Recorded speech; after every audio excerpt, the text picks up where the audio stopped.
Well, they call it a climate lockdown. I know that sounds impossible. That sounds too far-fetched, too paranoid, but it has happened in Nova Scotia, of all places, a place nominally led by a conservative governor, Tim Houston. I'm quite surprised, but I'm also completely unsurprised.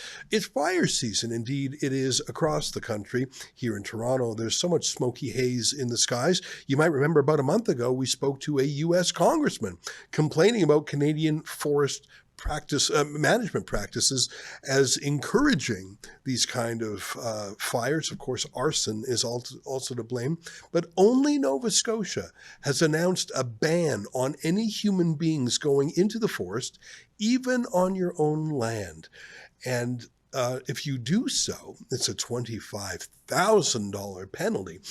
Remember yesterday we talked a little bit about this and we showed you a video of one man showing the absurdity of what is considered a forest and what is not. Here's a little flashback of that really cheeky video that we showed you yesterday. Take a look. Hey everybody, Jeff Evely here. I'm in Petersfield Provincial Park in the most tyrannical province of Canada, which is Nova Scotia, with my fuzzy friend Axel, where we walk pretty much every single morning. And here you can see that this area is taped off because that trail is the woods. But this area is not taped off because that's not the woods. This area is taped off because that's the woods, and there is a sign here that says trail closed due to extreme fire hazards. So that is the woods. This area is not the woods.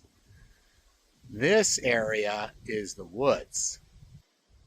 This area is not the woods. This area is the woods. This area is not the woods. This area is the woods. Well, I thought that was really well done. There's a great sense of humor there. And of course, there's no way to fight a political battle better than with mockery and humor and ridicule, which this law so richly deserves. We spoke to Marty Moore, who works with the Justice Center for Constitutional Freedoms, who says he's standing by to help the man in that video. But we thought we would bring the man on himself directly. His name is Jeff Evely, and he joins us now live from Nova Scotia via Zoom. Jeff, great to meet you, and I want to compliment you on a very compelling video. Your use of humor to show the absurdity of it all, I think, has been winning hundreds of thousands of hearts. That really has gone viral, hasn't it? You know, I haven't checked in a few hours, but the last time I did, it was at about 759,000, I think. And 1 million is technically viral, but that's kind of an American standard too. So it's more like Canadian mega viral, I think, approaching American viral. You know, it's fun to have things go viral on Twitter because so many people give their replies. And I always learn things from sort of the crowd. People chip in this information or they come up with a funny one-liner. Has there been any reaction to it that surprised you, or have other people in the public square responded? What amongst those 750,000 people, has any response stood out? I think just the overall response is really what stands out. I was not expecting anything like that kind of trending to take place. I was just kind of blowing off steam. I knew when they imposed these proclamations this time that I was going to defy the ban and take the fine. But I was, I'm just a man, so I was pretty irritated when they first did this, and I took a couple of days to kind of collect myself before I went out and dealt with that confrontation. But I'm happy to report that it went well. Now, I sense that you're someone, and I think if I know a little bit about you, you were also someone who took a civil liberties stand against the pandemic lockdowns. Is that correct? What can you, I mean, and I think it shows the fact that you have the courage to call this out, the fact that you're willing to stand up to authority. It doesn't surprise me that someone who stood up against pandemic lockdowns would stand up against climate lockdowns. Tell our viewers a little bit about what you did during the pandemic. Actually, I was released from the military medically in 2021 and took possession of my house here in Nova Scotia on 1 November 2021, which was the same day the vaccine passports came into effect. I was denied service by the Legion, from which I bought my house within crawling distance. And I bought a Legion hat that said, "Lest we forget," and I crossed out the "lest," because these freedoms are the legacy of the fallen. And I started defying mask mandates. I got arrested a couple of times, fined, charged. I beat all those charges in court, self-representing. I went to, when I saw the trucker convoy, I said, that's where I need to be. So I headed for Ottawa. I was one of the veterans who was standing on guard for thee after we took the fence down around Canada's War Monument. In fact, I ran the shift schedule for it. And I've also been involved. I was a speaker at Rolling Thunder, where I was rearrested for breaching my conditions from the convoy. I was the sergeant major on that parade. I marched with James Topp. I was a co-organizer nationally for the 1 Million March for Children. And I'm still fighting 2 court cases right now, and apparently I've just taken on a 3rd. So I've been very busy in the last few years. Oh, yeah, and I ran in the last election as a federal candidate for the People's Party. Well, you really sound like our kind of guy, and you're someone who put your life on the line for our freedoms in the Canadian Forces. That showed the degree of dedication to these ideas, that you would put yourself in a position to risk it all. I'm therefore not so surprised that you have been a constant thorn in the side of tyrannical authority. And I use that term on purpose, because I think, well, we know for a fact that the invocation of the Emergencies Act was unconstitutional and illegal, but it took some guts to say it. I detect a commonality. So many pundits and so many ordinary people are saying, just get with the program. You don't know how bad it is. Just do what the premier says, even though there may be no rational connection between hikers and fires or fishing and fires. I mean, just do it. Are you not part of the team? Like, there's that same appeal to authority, that same appeal to conformity. I feel like I'm watching a rerun. Yeah, and when I went to basic training in 2001, I was trained that I have a duty to defy illegal orders. And how am I going to know if that order is legal? Well, I use my own judgment. And am I going to be protected when they come after me for defying it? No, I'm going to go in front of a judge and they're going to rule on the legality of that order. And if I'm wrong, then I end up charged under the National Defense Act. And we expect our young Canadians to take on that burden, because that is what separates us from Nazis. So I'm quite happy to take these risks. It's kind of something that I've been doing for a while. And here in the West, thus always to tyrants. So we stand up to tyrants. That's what our soldiers do. That's been the way since Alexander the Great, and it's not going to stop on my watch. Well, I'm so glad. I find the way you're talking so encouraging, because for every freedom fighter, there are 100 people who are conflict averse and would rather just go with the flow. But it only takes a small number of men to stand and be counted. We saw that during the trucker convoy. So I congratulate you for your thoughtfulness and your thoughtful resistance. Now, you mentioned that earlier today, if I understood you right, you actually turned yourself in, you brought yourself to the attention of authority, and you received a fine not for 25 grand, but I think you said $28,872.50, which sounds like a very precise number. And I have never heard of a fine so large in my life, other than for like a financial crime or something, to be fined almost 29 grand for going in the forest. It's almost, well, it is absurd. It's almost unbelievable. Tell us what happened. And I understand you have a video clip that you can show us too. So I actually called the Department of Natural Resources, where the offices are for the conservation officers who would issue this fine. And I let the supervisor know that I was coming to their office on Mountain Road, which is not in the woods, but out behind that office, that is the woods. So I let them know what I was going to do ahead of time. I went down without putting my camera in their face right away or anything like that. And I let the guys stay off camera when they wanted to be. And I let them know, I said, look, Tim Houston is the target here. I have a beef with him, not you guys. You're just caught in the middle. And I recognize that. So I'm going to try to make this as easy as I can for you. I even came down to your office. And they were pretty good. They were pretty courteous and professional. I had a nice chat with them. We may not agree, I guess, but here in Canada, that's what makes us a civilized nation, is that we can disagree civilly, and that seems to be what's lost in the last several years, is we've lost our civility. So what did you do? Did you like set foot, and did you say, hey guys, watch me, I'm going to set foot in the forest now, and you stepped in and sort of did a tap dance or something? Like, how did they personally observe you breaking the rule, and they yielded to your wish to be ticketed? Is that how it went down?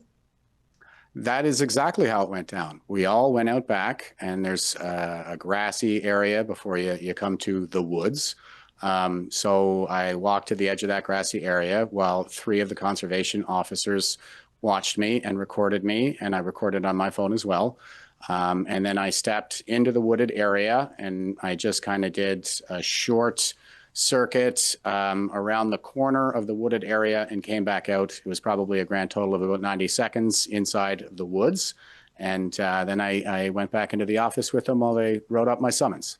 So no handcuffs or anything like that. It was all more gentlemanly. Yes, and that is something that we value in the West. Of course, yeah, and Nova Scotia is a pretty friendly province. Now, you did take some footage. Let's show a little bit to our people now. Hey everybody, Jeff Evely here, out in Nova Scotia on Mountain Road in Coxheath. And as you can see behind me, this is the woods.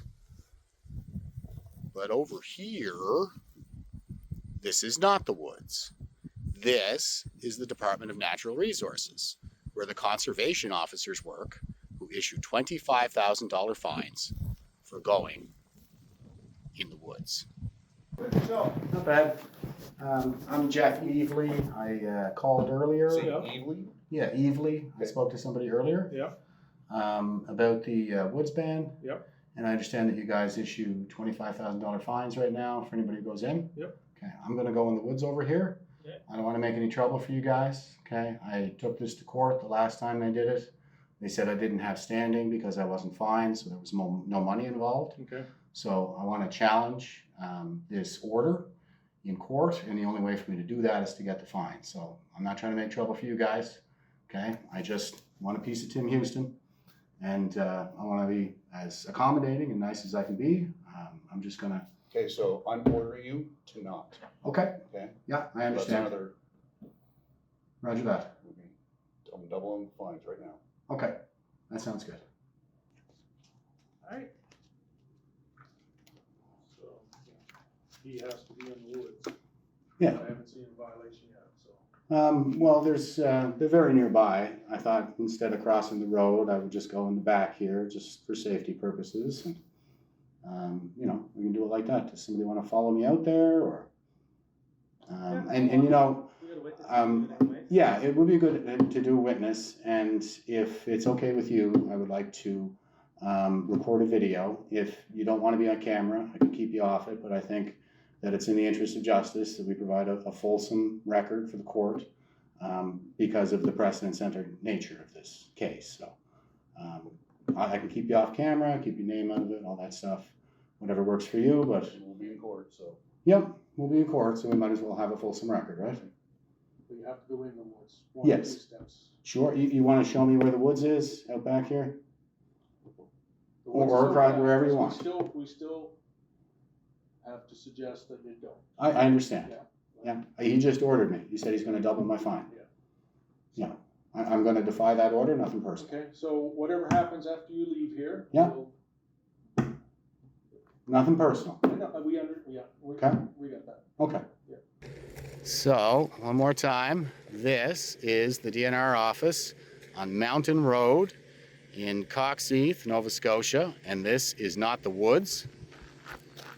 But back here, this is the woods. So, I have a couple of conservation officers with me right now who are not on camera but have advised me that if I go into the woods, if I defy their orders to go into the woods, then I will be fined. And they also said that they would double my fine to $50,000. So I'm going to walk down here and go into these woods.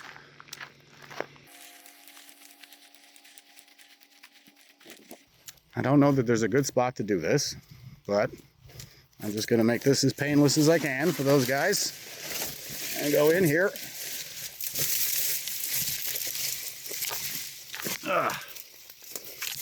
And they have me on camera as well, walking in the woods. All right, isn't this great? And maybe there's an easier way out of here than I came in. Let's try this.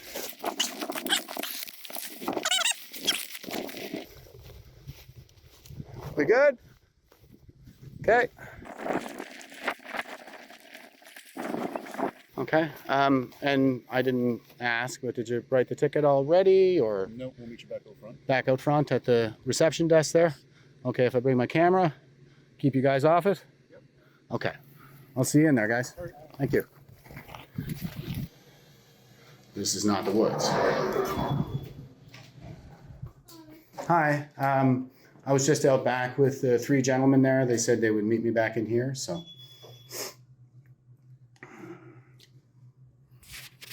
She's gone to get them.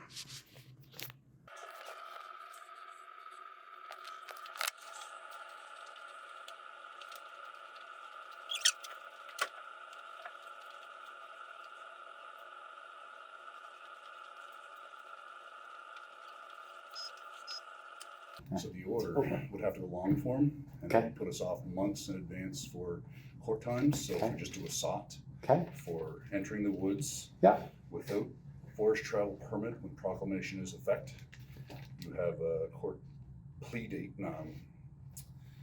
Your due date is the 12th of September. So it's a lot quicker, just the ticket. So Okay. Yeah, that makes sense. So this you want to is, go that to make it quicker. okay. So this is an SOT, and that is for summons to accused. What is this? Summary offense ticket. Yeah. For today's date. Your information, Forest Act 25 sub 1. Fine is $28,872.50. Okay. I thought it was 25,000. It's 28,870. Court costs, victim fees. Taxes. Oh, victim fees. Yeah. Okay. Sounds good. All right. Thanks very much, gentlemen. Yeah.